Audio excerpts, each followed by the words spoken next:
Okay, so welcome back to another video. If you weren't living under a rock, you would know that Newcastle got taken over yesterday by the Saudi Arabian prince. I'm not sure his name. I'll probably do the research. But his net worth is £320 billion. He's actually richer than all the Premier League clubs put together. The second richest club in the world is PSG, and he's more than double their worth. But anyways, today we're going to be doing a Newcastle career mode just for one season. If this gets 20 likes, I'll do a season 2, where we inject them with £1 billion, we'll make the signings and we'll see where we go. We're going to kick it off with signing Mbappe. This is the only signing I'm actually going to go and meet them with, like in this cutscene. If my voice sounds weird, it's because I got a really bad cold. I'm literally dying. I didn't want to make this video, but it's literally the only thing that's been on my YouTube recommendations, my TikTok for you page. It's literally everywhere. Everyone in my college literally left an hour early to go to the stadium yesterday. It's mad. It's just everywhere. But they are literally bigger than the Premier League. I think their net worth is 4 times bigger than all the other Premier League clubs put together. All the 19 Premier League clubs put together. Bearing in mind, Manchester City's net worth is 32 billion or something. It's just crazy. Yeah, anyways, as you can see, we do get Mbappe. I think we paid 140 for him. I'm not too shocked, so I forgot to look. But yeah, we do make a lot more big signings, but Mbappe was definitely the first. Of course, I might get on the PlayStation 5 next week, so the video quality is going to be much better. And I'm going to start a Newcastle career mode. 1, because I'm from Newcastle. 2, because I feel like it's a really good career mode to do. And 3, I'll be doing 100 million investment, because it'll be from the same Saudi Arabian owners. But not £1 billion like this, because this is just far too unrealistic. But anyways, these are the signings we made. We started with Mbappe to Newcastle. We sold Joe Linton. We signed Carvajal for the right back position. We signed Verratti. We signed Marquinhos. We signed Di Maria. We signed Firmino. We sold Clark. We signed Gini Wijnaldum. He used to play for. We signed Denier, Modric, and De Bruyne. That was I didn't want to sign him, but I did. I signed Koulibaly. Again, Navas. Navas was like the 5th or the 6th PSG player we signed. Like, we've got some good things going on with PSG. We've signed 6 of their players. Mad. But anyways, we signed Luis Suarez and Keylor Navas. I think I've just showed you there. But anyways, this is starting lineup. The one player that stayed in the starting 11 is Maximum. I'm not going to read out the players because talking makes me want to cry.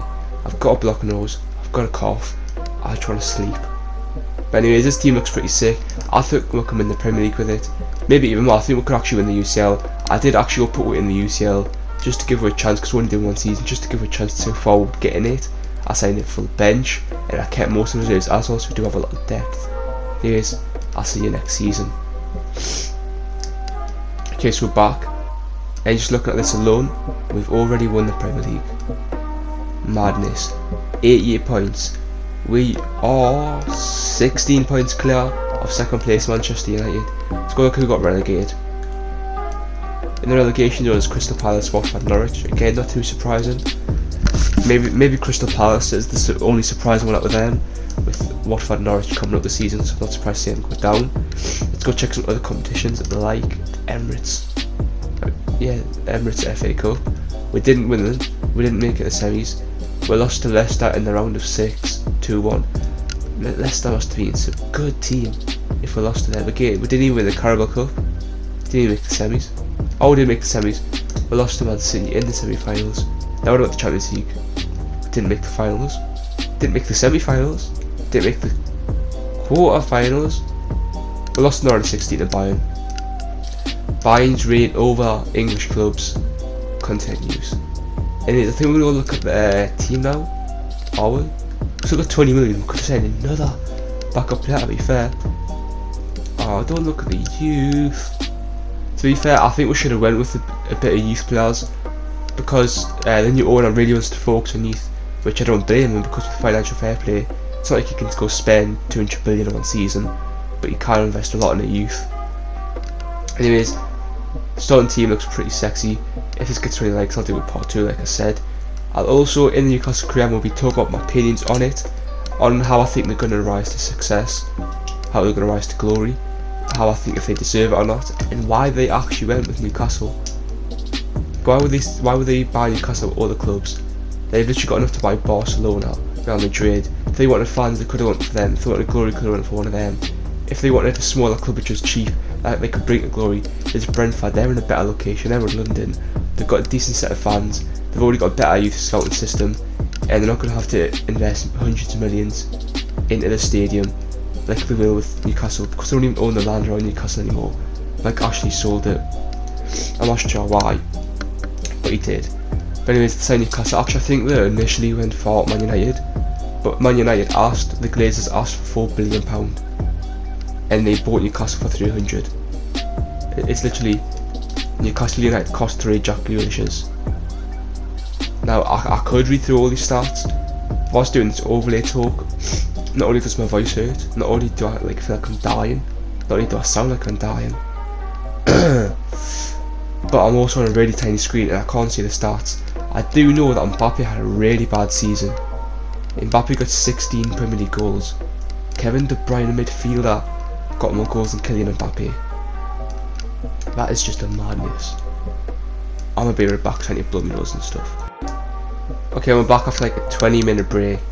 It was a long one, I'm not gonna lie. But yeah, as I was saying, I don't actually think I was saying this, but this is what I'm gonna say. It could either go two ways with this transfer. Obviously, I know he wants to improve the land, he wants to buy the land back, he wants to build the stadium, he wants to build better facilities. But I feel as though if he does this, not only will it affect the profits, it's not going to be able to spend the money in transfers. But I feel like a lot of the plastic fans, newly found fans, and just some of the actual fans are going to start to break the connection down with him and stop feeling the connection, stop liking him if he's not investing all the money he has into transfers. But obviously that's the smart thing to do. It's smart to get the better stadium, the better facilities before you go and sign the players, because obviously you want your players to be happy. But yeah, or you could go and invest all the money into the signings that could go wrong, like what Manchester United has done for the past 2 years, and it could do nothing, and then he could just stop wanting to spend his money if it hasn't went to plan. Or it could go perfectly, a bit like Leicester, West Ham. They could do the right signings, build up the stadium, and it could literally be a top 4 club within the next 10 years. That's probably what everyone wants, including fans, including myself. I would like to see Newcastle as a top 4 club, but I still want to see Liverpool winning the league. Thank you guys for watching. Please subscribe and peace.